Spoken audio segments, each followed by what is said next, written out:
ఇప్పుడు రాజశేఖర రెడ్డి జగన్మోహన్ రెడ్డి రాజశేఖర రెడ్డి నుంచి మనకు అవసరం లేదు. జగన్మోహన్ రెడ్డి సొంత మన చిన్నాయని చంపాడు కదా. ఆ చిన్నాయని చంపిన దాంట్లో 4 ముద్దాయిలు చంపినాడు. చిన్నాయన చంపిన దాంట్లో 4 ముద్దాయిలు చంపినాడు. ఒక ఆయన డాక్టర్ను నడి రోడ్ల విశాఖపట్నంలో ఎస్సీని చంపారు. వాళ్ళ డ్రైవర్ను ఎమ్మెల్సీ డ్రైవర్ను చంపి పార్సల్ ఇచ్చారు. ఇంకా ఇన్ని చెప్పాలా? మీరు పరిటాల రవి కానించి మీరు ఎందుకు వెంకట నరసయ్య రోడ్లో మా ఇంటి ఎదురుగానే వెంకట నరసయ్య వాళ్ళ పార్ట్నర్ను బీసీని చంపినారు. మా ఇంటి ఎదురుగానే ఆ దినం మేము కూడా ఉన్నాం.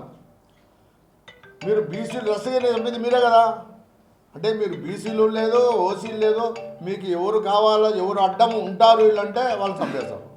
కాబట్టి మేము కూటమి ప్రభుత్వం ఎప్పుడు కూడా ఇటువంటి ప్రోత్సహించదు.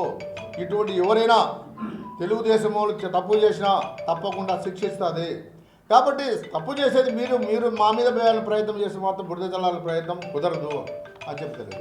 నివేదన ఉంది మీకు తెలుసా? పత్రిక వాళ్ళందరికీ తెలుసు కదా.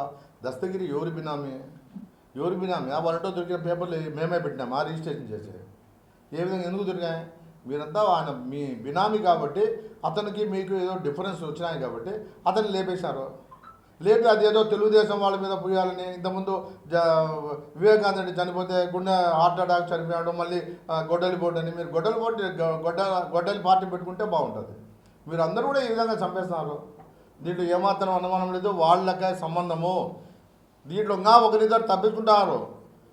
రవీంద్రారెడ్డి అతను నిత్యము రవీంద్రారెడ్డి దగ్గర ఉంటాడు. రవీంద్రారెడ్డి ఇల్లు కడతాడు. రవీంద్రారెడ్డికి ముఖ్యము. అతను చంపేయాలంటే అతనికి తెలియకుండా చంపుతానంటే. కాబట్టి మీరేదో ఎవరి మీదనో వేయాలని ప్రయత్నం మాత్రం కుదరదు.